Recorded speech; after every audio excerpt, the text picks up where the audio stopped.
Hello and welcome. I'm Rambo Talabong and this is Rappler Talk. Big changes are brewing inside Camp Crame.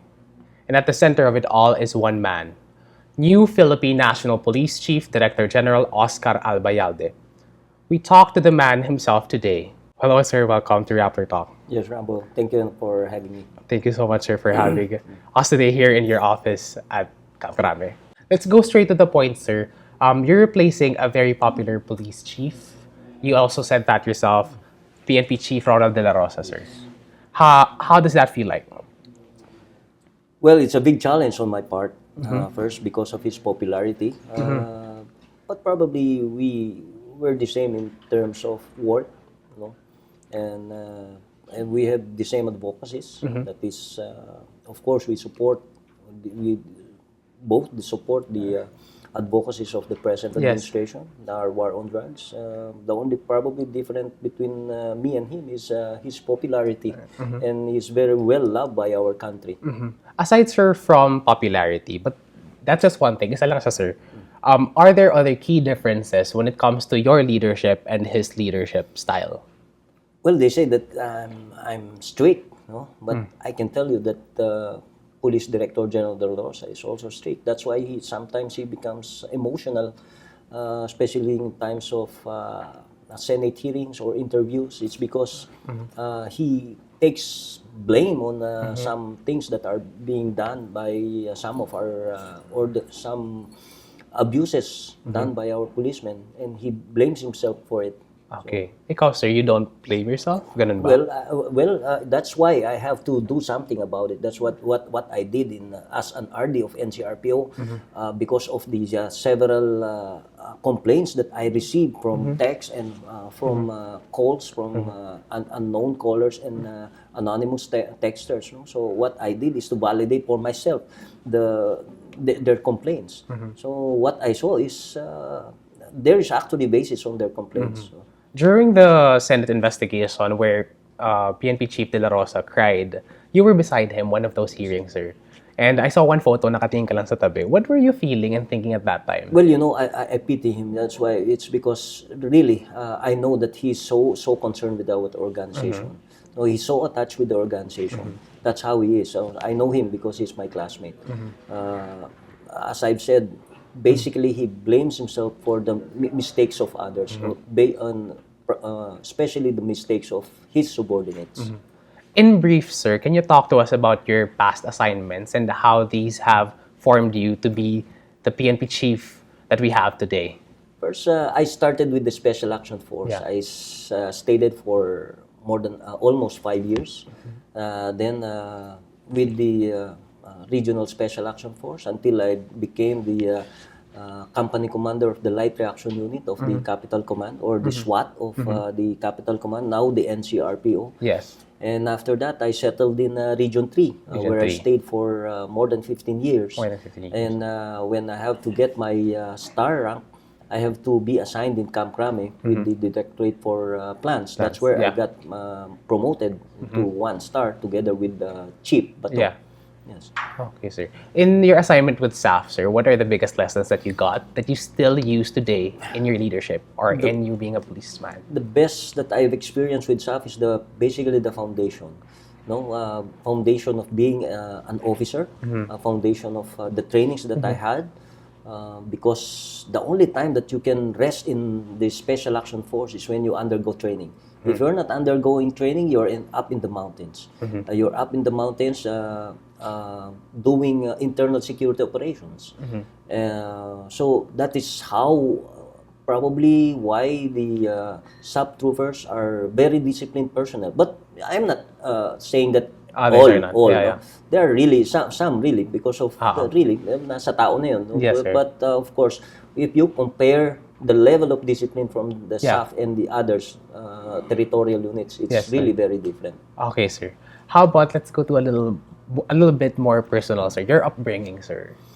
Upbringing, my father, you know, my father is a former military himself. He's a Master Sergeant of the Philippine Air Force. So probably that's where I got my level of discipline probably from my father, Your because mother. he also a military man. My mom is a housewife, she's a plain housewife. And really, when I was young, I really wanted to be an engineer. Engineer. Yes, particularly a mechanical Really? engineer. Oh. Yes, but because of financial constraints, I have to settle to just study in our province. And when I got to be 17, my dad told me to enter PMA. Actually, he was the one who submitted my application, not me. He just asked me to sign the application, and he never told me that it's an application for the entrance examination for the Philippine Military Academy. And you went. Yes. What made you as go? As a good son, I followed the advice of my father. So from your family, your household, you already were living the regimented life. Ganun ba, sir? I am the youngest. Youngest. Among 5 siblings, but I was never spoiled. Your work ethics, sir, as PNP chief. You mentioned nabanggit, sir, sa speech nyo that you're going to be available 24/7. Yes. As always. How can you do this? Yes, as always. My phone is open 24/7. Even nighttime, 24/7. It's the whole day. It will be open. I'll be answering phone calls or text messages as if it permits. No, it doesn't mean that I'll be awake for 24 hours. Yes. I have to rest also. How early do you usually wake up, sir, with this new post? Well, 3 days pa lang naman, but It depends on who calls early. If you have a commitment for interview, then I have to wake up early. okay, sir. Text Oka na ba yung bago? After text bato? Well, it's because I cannot carry text bato, no, the itaga mo sa bato, I cannot carry that. So probably it's but the number is still there because the number is permanent. Yeah. The number is the number of the Philippine National Police, not the number of former Chief Bato. And the text 2920 and the text 2286. So you might as well give it a name like text Oka. Saan galing, sir, Oka? Well, that's my nickname actually. That's my nickname. Everybody calls me Oka, but in PMA they call me Odi. Odi, It's because my last name is very hard to pronounce. No, it's Albayalde. Mahaba-haba. So yes, it's quite long. So they just call me Odi because my name is Oscar David Albayalde. Odi. Yeah. Okay, sir. What is your marching order for the PNP directorial staff and command group? The first time you met in complete, I think was after your assumption, right? The command conference kayo with the president. Yes. I just re-echoed the president's order. Like ang sabi niya is gawin ang tama at magtrabaho. I think that is very understandable, self-explanatory. Wala na explanation after that. Yes. So, and of course, while for me, I've already said my piece that we will continue on with the war on drugs. We will not relent on it. And while we are doing this, we have to pursue our internal cleansing. It's really very important. Okay, sir. In your leadership, sir, 1 year and 6 months, roughly around that time, what do you want to achieve? Probably one thing is because this war on drugs is already happening. One thing that I want our country would feel is the change in our organization, the change of attitude of our policemen. Although as I've said, I will not be able to probably finish this during my term. I have barely one year 6 months, but at least it will be felt by our community, by our people. What changes that? More disciplined cops? Yes, that's true. The attitude change, the culture change in our organization. Why that particularly? Well, because this has been the perennial complaint of our community. No?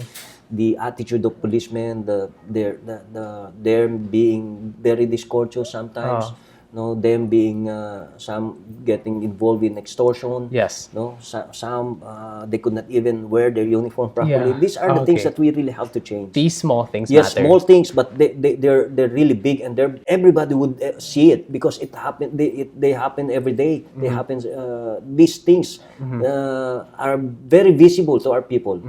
Even because there are so many policemen Yes. and ginagawa nila, maraming gumagawa. Extortion for one, even just a 200, 500, no? Yeah. Then it will go viral. Yeah, just one picture or Yes. video. Okay, sir. What do you fear the most about being PNP chief? Number one is I might not be able to satisfy, no, or meet the expectations of number one, the president, and probably our countrymen. No, but basically, as I've said to myself, I'm not here to please anybody or to please everybody. No, but what I can assure you is I will do my best. I'll do everything that to the best of my ability to meet the expectations of our countrymen. Okay, sir, let's go now to one particular topic at a time. First is the campaign against illegal drugs. My first question, sir, is, Sir Bato announced last year, 2017, na wala ng Shabu Labs. There are no more Shabu Labs in the Philippines. But then just last week, 2 Shabu Labs were found and shut down. What happened? Is there a resurgence of illegal drugs? Probably that's one. It's because we've been able to arrest, those drugs smuggled coming in. If you'll notice, way back last year, there were the big volume of drugs seized in Valenzuela. No, and we know that there were even earlier there were drugs that came in, probably, and now because of the tight security, probably with the customs and all the border patrols, they have to innovate again. They have to make these drug labs again. But of course, these drug laboratories are not that big. No? They just make it in one small house or probably in apartments. So is there a resurgence of illegal drugs now? I wouldn't say that there's resurgence. What we see here is probably the number of drug users. Probably we really have to lessen the market. No? Okay. That's why we're doing this tokhang thing. So there's a rise in the market, like No, it's probably the market. It's still on its same level. Okay. That's what we are trying to put down here, because that's why we have this tokhang. Okay, sir. Our top source of drugs, sir, does it remain to be China? What you're monitoring usually? Yes, I think so, because most of the high value targets that are being arrested are really from China, and most of the drugs recovered, especially so those that are smuggled, really come from China. Usually, sir, we talk about drugs coming from China, but we never or rarely talk about the mechanisms in place. How do we prevent the drugs illegally coming in here from China, sir? What are the mechanisms that are here? It's really very hard, because the Philippines is covered with islands. It's composed of islands. It's really very hard to check on all the borders of the country. Just like what happened just recently, there were cocaine that were recovered from in Camarines. So that's how these drugs come in our country. We really have to improve on our border patrols. But what are the mechanisms in place with the Philippines and China within them? We've been in close coordination with China, really. Remember the big seizure in Valenzuela? It was the Chinese government who gave the tip, actually. How does it work, sir? There's a group between the Philippine police and the Chinese police? Yes, the collaboration, the cooperation is really between the police and their police and our PDEA also. How do you make contact with them? Email, messaging? No, we have our intelligence officers on that. Yes, and then through Interpol. We have the Interpol. Yes. Okay, is that through the internet? Meeting together? It's personal. Personal, they go here? Yes. Okay, sir. And is that enough right now? That cooperation in stopping and choking the supply coming from China? Probably not, because there are still drugs that slip in our country. What should be done? But, probably one thing is really we cannot effectively check on our borders here. But that I can tell you is Chinese government is really very cooperative in our campaign against illegal drugs. How should we go about that? We have very porous borders, borders that are easily penetrated. You can just leave drugs and let it flow to the shores. What can we do about that, especially with the police, because it's one of the strongest government forces? We really have to improve on our maritime. We have the maritime group, but of course, you see the maritime, it's not really that developed. No, we have the maritime group in the Philippine National Police. So we depend so much on our countrymen, especially the fishermen. Remember the recovery of cocaine in Camarines. It was discovered by our fishermen, not the maritime group, not our policemen. How is our maritime group now? Like, are they aptly equipped, undermanned? number one, they're undermanned.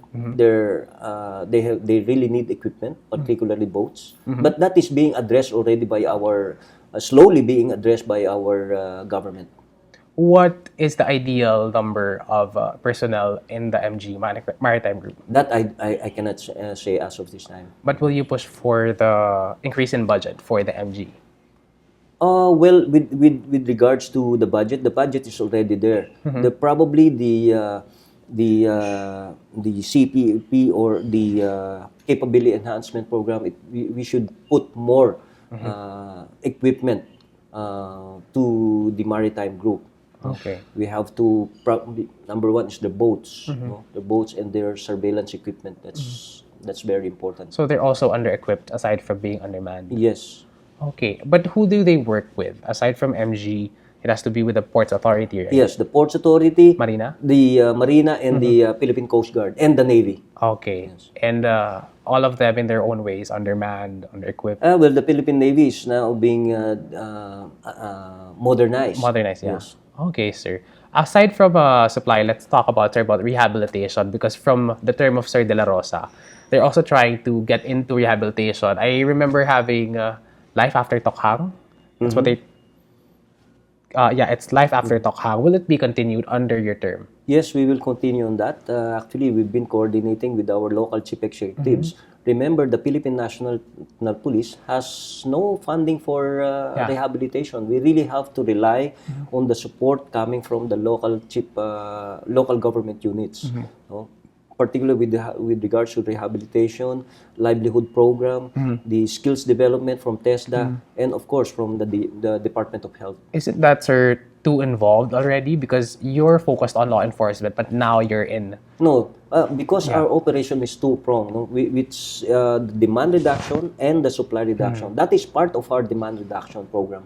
Okay, sir. Let's go to Believe It, sir. What is your plan? Because it's still being announced repeatedly that drug lords are continuously operating from inside. Well, with the former Chief PNP, Chief Bato, who will be assuming as the head of the new Believe It prison, I think that could be probably put to stop in the near future. Yes, I gave him his full support. If he needs our support, then we will support him 100%. Do you have any agreement on how to crack down on illegal drug operations? As of this time, we have not talked about that. What really is peculiar inside the Believe It is the entry of cell phones.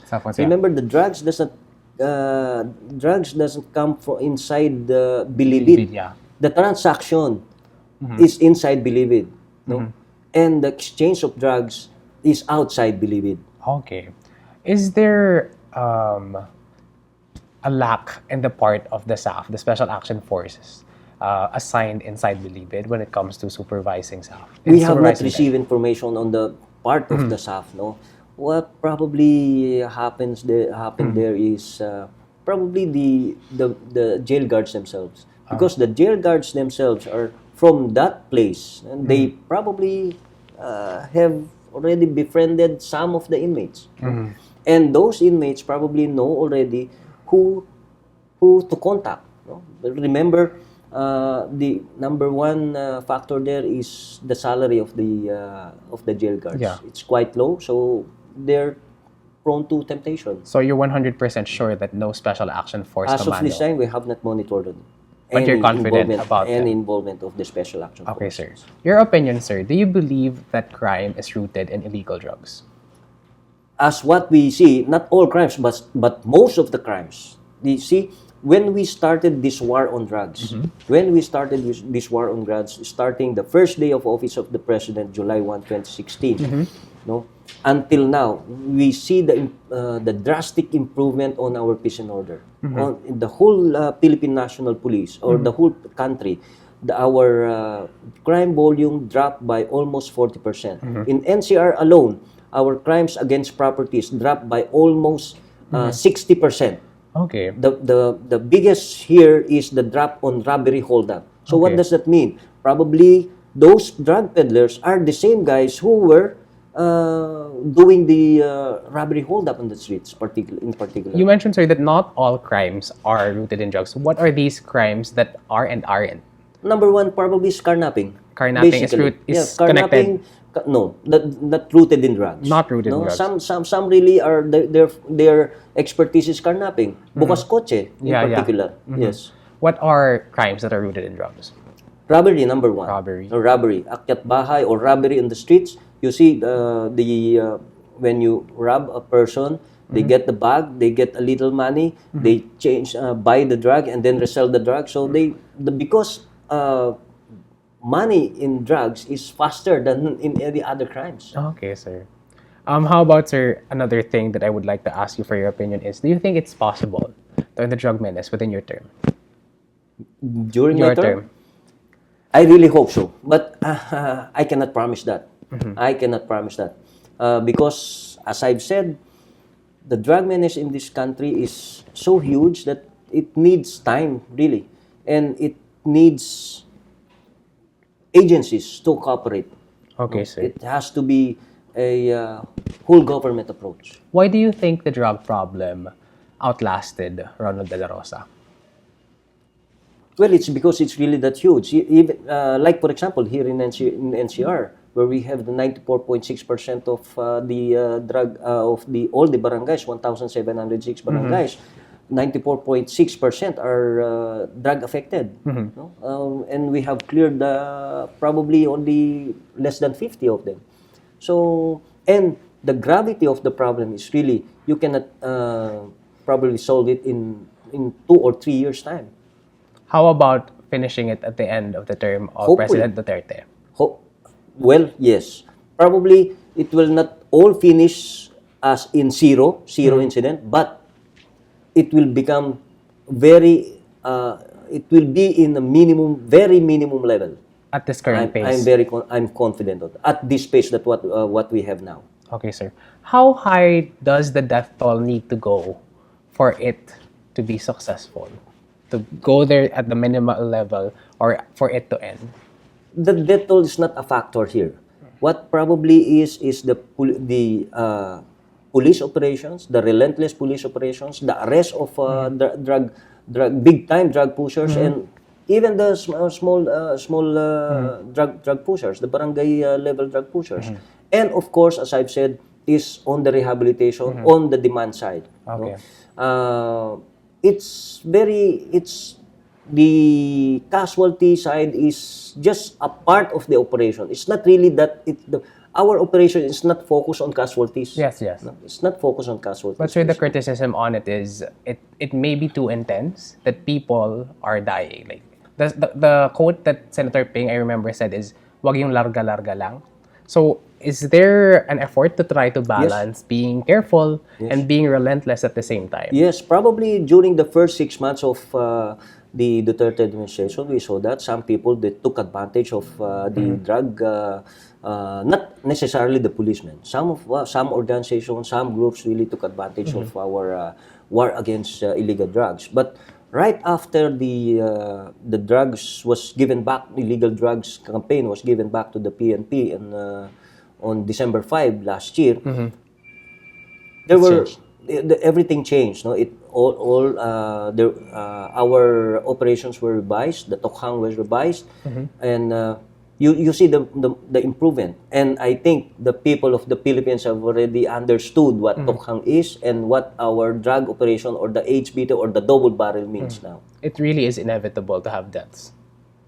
Well, it really, during police operations. Remember, in any police operations, you cannot control the circumstances in any police operations. No, we cannot dictate to our policemen on really what to do. All we can give them is to follow the SOP. We have the manual. We have the SOP of the Philippine National Police. But what happens on the ground, sometimes really, what is presented to our operating unit, really you cannot control it sometimes. Okay, sir. Let's go to the next issue, terrorism. I just have 2 questions. First is, do you have an anti-terrorism plan, like an op plan against terrorism? Yes, we have. Actually, it's being developed now. number one is we really have to improve on it. But most of the time, we rely so much from the armed forces of the Philippines, and of course from our foreign counterparts. Yes. No, but we really have to improve on this. We have to train people on this because this is quite new to the Philippine National What does Police. it contain? Yeah. Is it? Do you already have a name for basically it? intelligence gathering. Intelligence. Gathering, and Okay. probably we will have to improve on our technicals, no, on our equipment, technical equipment. Why intelligence? Focus on intelligence. Well, because basically, you can counter terrorism basically by countering it by intelligence. You can prevent it from happening. Really, just like in other countries, we don't want terrorism to be being conducted here, or like what the bombings and all. So see, that's what we want to prevent, and you can only prevent those attacks through intelligence. So these guidelines will not be published. Yes, of Publicized. course. It's going Yes. to be confidential. Yes, of course. Okay, but we're assured that there is a mechanism for it to be implemented. And number one, also we have this intelligence fusion. We have this intelligence collaboration with our local counterparts and our foreign counterparts because terrorism is a global issue. Okay, sir. Next issue is the SAF allowances mess, sir. You would know this because you were part of SAF. Right now, there is an investigation by the Ombudsman, but as announced by De La Rosa last week, PNP Chief De La Rosa, there's also a probe in the PNP. Can you confirm this, that it's still being undergone, comptrollership or EFs? Well, number one, it's the case is already with the Ombudsman. Yeah. What we can do probably if the Ombudsman asks for our help or documents from our part, then we can always provide the Ombudsman. Other than that, we cannot intervene with the investigation being conducted. Okay. So right now, sir, there is no parallel probe with the PNP. Yes, because the Ombudsman, the Ombudsman is already responsible for the administrative case and for the criminal case of both admin those and criminal. Yes. Okay. Has the office of the Ombudsman asked for your help? As PNP? of me, from me, not yet. Or the PNP? Since the time I assumed office. Okay, sir. Have you heard of this issue earlier, sir? Yung delay yung pagdating ng allowances. No, because only, you're just neighbors with only SAF. when it was filed with the Ombudsman. How about this problem, sir? Back when you were a SAF commander, which is long ago, wala pa. Remember when we were we were with the SAF, we have no additional subsistence ganun, sir. allowance. Yeah. Our subsistence allowance is separate from our salary. Our subsistence allowance is being used for our food. No, if we get to be deployed outside of Metro Manila or from our camp, like in the province in Negros and Palawan, where I got deployed, basically that's where we get savings because it's the provincial director that gives us food Allowance, yeah. Yes, because they use us for operations, so they give us sacks of rice, canned goods. So we save the subsistence allowance, which is being held by our finance PNCO, a non-officer. But at the end of the week or at the end of the month, if we have savings, then we divide it among But ourselves. for the allowances, sir, it came regularly.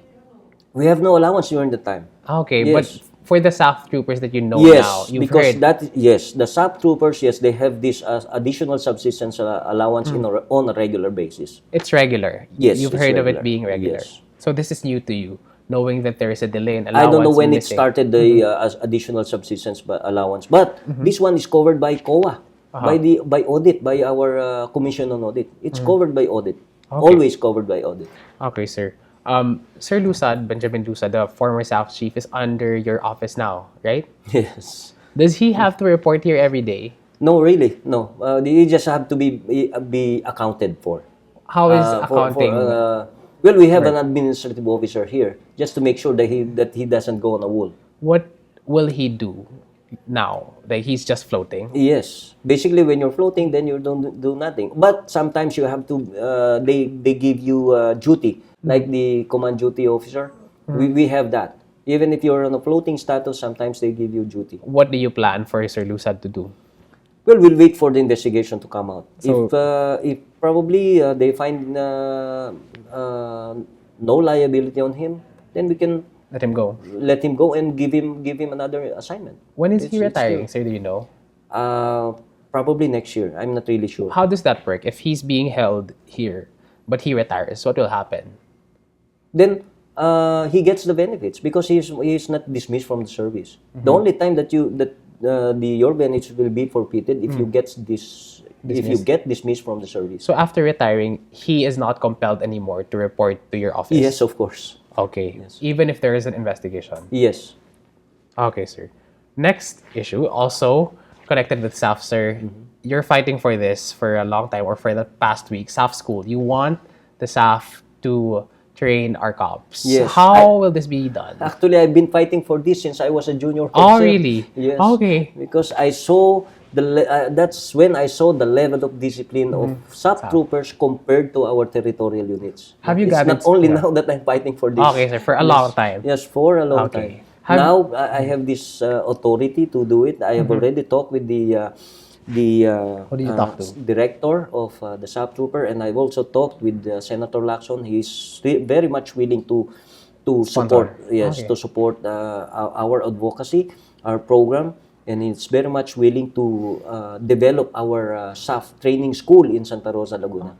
For the House of Representatives, do you have anyone in contact there, sir? Not yet. How is this going to be logistically possible? How many SAF troopers do you need to make this happen? Probably one company or one battalion. It doesn't matter. If we have to put more personnel in each training company, then we make it one battalion. They can train. I asked them if they can train 1,000 recruits at one time. They said yes. Okay. So every year there's a recruitment of Yes. thousands to tens of thousands. They're going to be trained by just one battalion? Yes. How By one will battalion. how will they do that? Well, they'll be placed in 6 months. They'll be placed in the SAP school in Santa Rosa.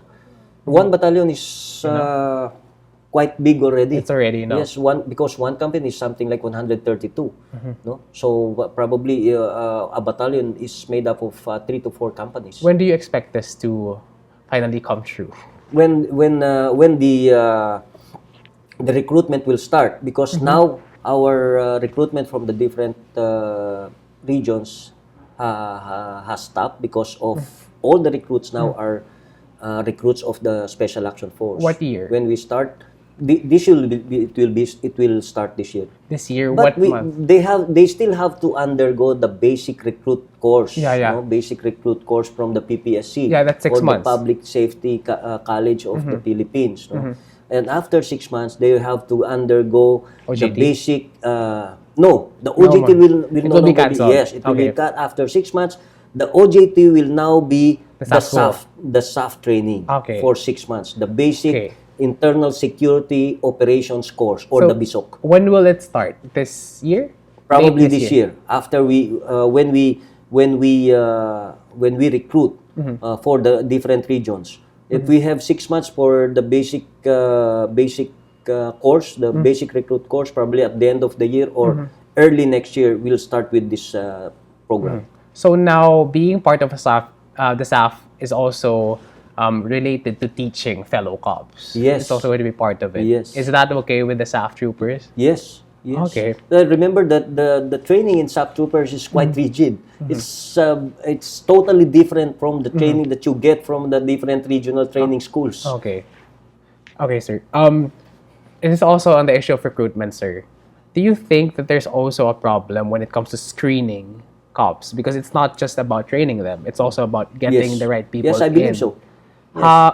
The believe so. NAPOCOM says that it's good that we perform background investigations. Correct. Will you support that? Or Yes, I will you do support that 100%. Actually, that's one of my advocacy also, to conduct complete background investigation just before a person or an applicant be accepted in our ranks. You're going to be pushing for that under your term? Yes, remember in NCRPO we had this some or one or two recruits who have cases in courts, and I think one was even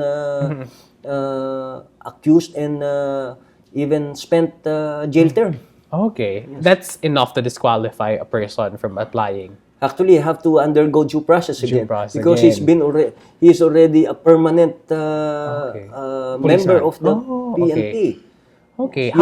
You cannot just dismiss a person once Yes. he's already inside the Philippine National Police. How intense is the background check that you want to happen, sir? Do you have to go to the neighborhood and talk to people who know this person. Supposed to be, yeah. Yes, no? That's like what happened to us. Before we entered the Philippine Military Academy, we've undergone the complete background investigation. A soldier would usually go to the neighbor and ask about your background. How is this going to be possible if there are like 40,000 people applying? So you're going to check them one by one? You can always go to the different police stations. You can break them down. If these people lives in this area, you can give their names and their background to the concerned police station. So logistics is not a problem. Yes, they will not be conducting background investigation to all these 40,000 applicants. Okay, sir. Next topic, sir, is you working with President Duterte, sir. When we first called you, sir, when it was announced, the first thing that you said, you were surprised because you're not from Davao. How is it working with him? Because you're not really one of the cops who's worked with him for years, right? How is it being the PNP chief now, beside him? Well, actually, this is the president who doesn't really meddle on police matters. The only thing that he said is to work hard, and do what's good, what's right. Okay, sir. He will not. He said that he will not meddle with assignments.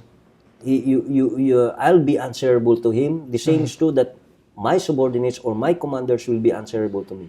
So the president sees on what you do, really, on your merits and on your performance. Okay. He basically, as I've seen it, probably that's how he based his decision, why he really appointed me as the chief of the Philippine National Police. Because, sir, you're not...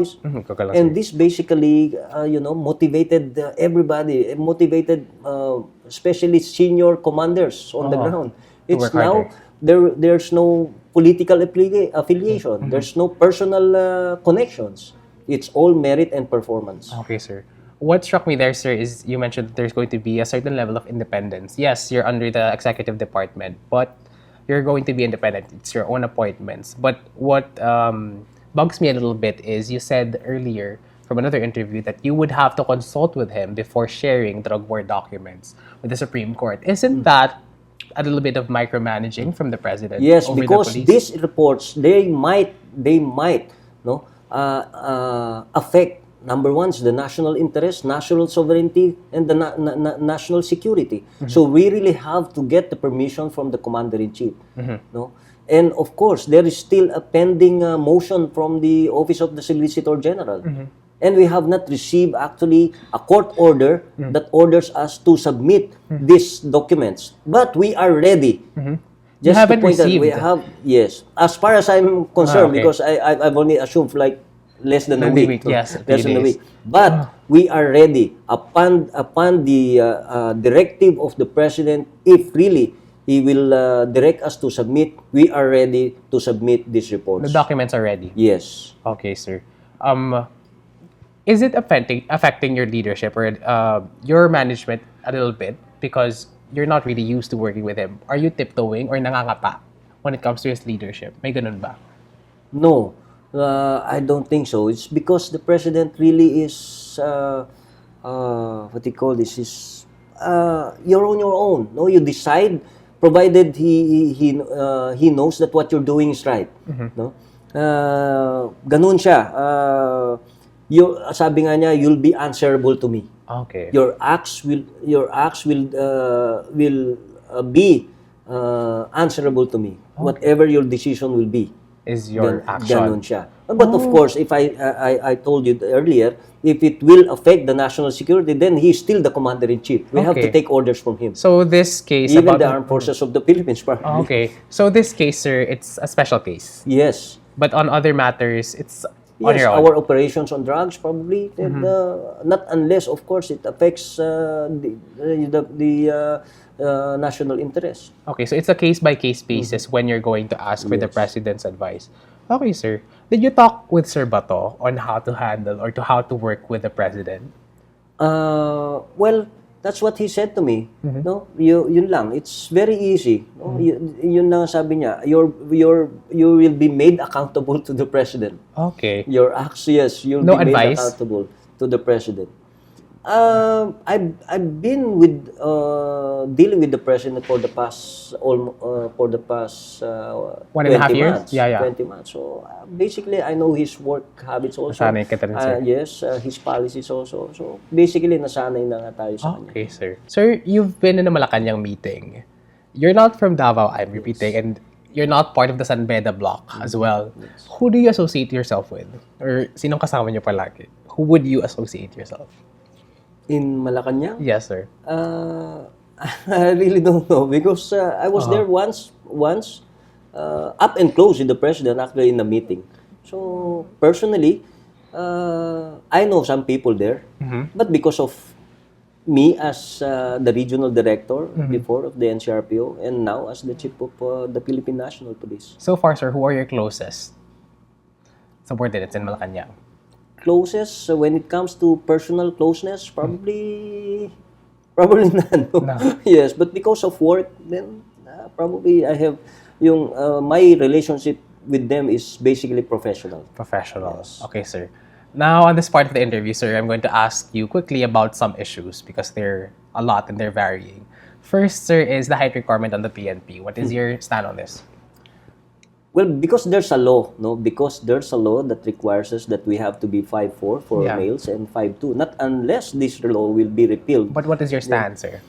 Uh, Because you're a tall man.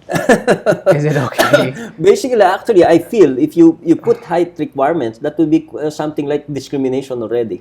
Because, you know, it's if you are born small or short, that should be, especially if you're bright or intelligent, that should not be a bar for you to enter the service. So, you're against height requirement?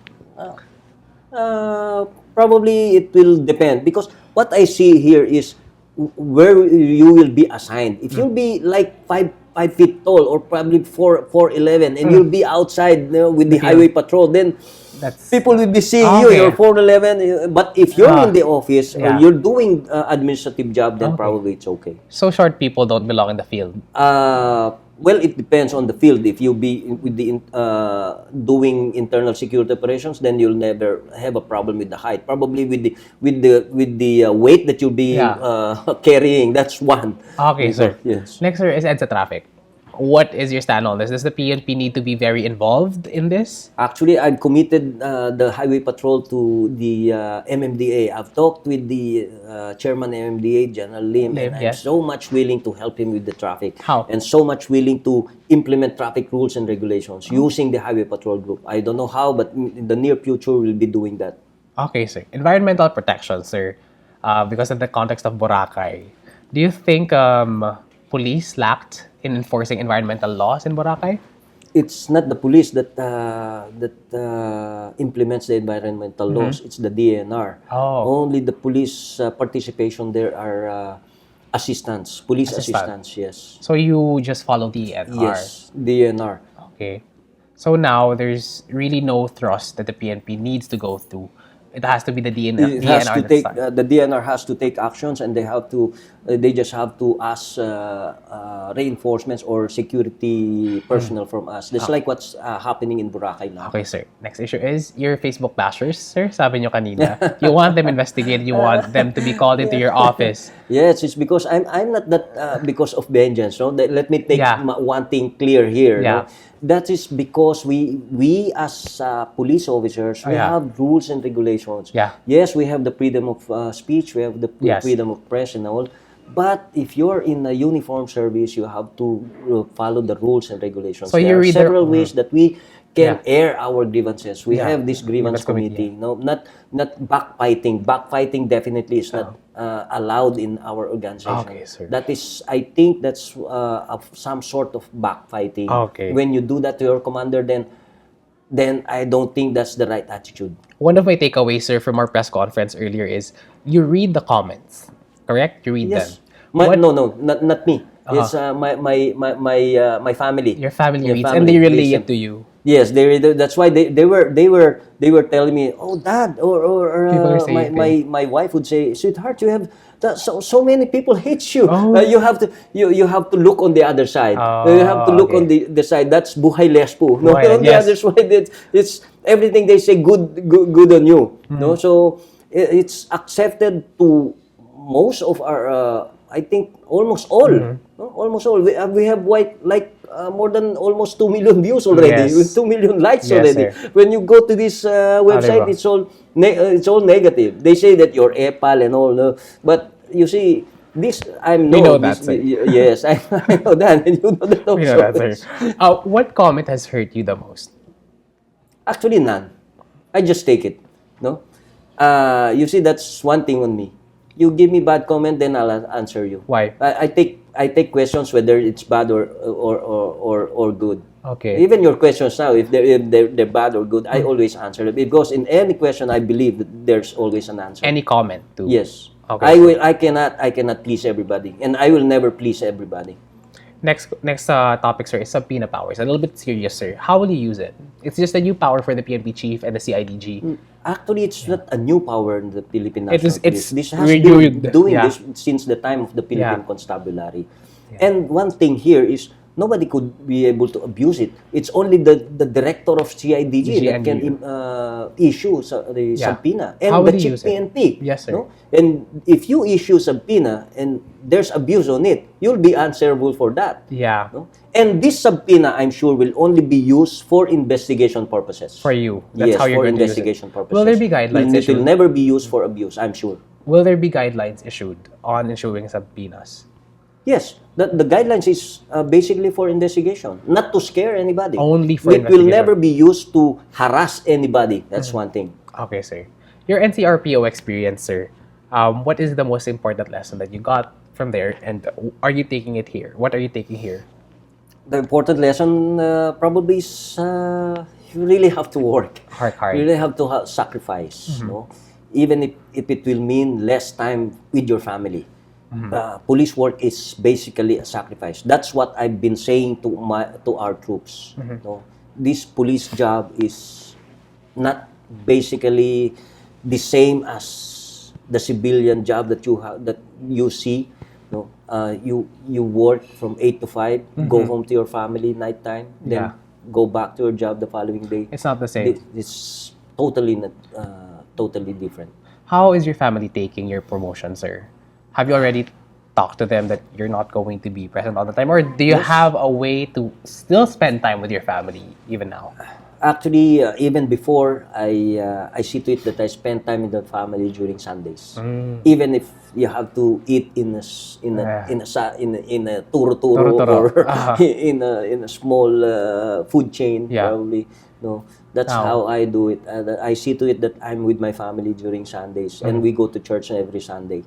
We never miss mass on a Sunday. For PNP chief, sir, can you continue that? I hope so. I hope so, and I will do just that. Hopefully, and I'm sure my children understand. No, my children have been very supportive of me, Yeah. and really they're really very proud.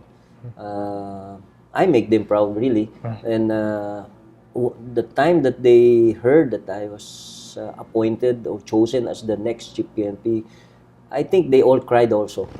They understand. They understand, yes. Okay, sir. Before I go to my last question, sir, very procedural, very technical, sir. Do you already have someone in mind to replace General Aspera of DPRM? Yes, Sino, sir? yes. Can you name? Not yet. That will happen on if he decides to retire early, I think 5 days before, probably on April 30. But there's already a decision made by the SOPPB and the Board of Generals. Board of Generals, you know. Board of Generals, yes. the Oversight Committee. Yeah, the Oversight Committee. Yes. Okay. It's more likely that he will be one of our classmates. One of your Yes. classmates, 86, sir. Okay. My last question, sir, is I don't know if I'm going to give a follow-up, but this is my last question. Describe to me the Philippines and the Philippine National Police you want to see by the end of your term? Describe it.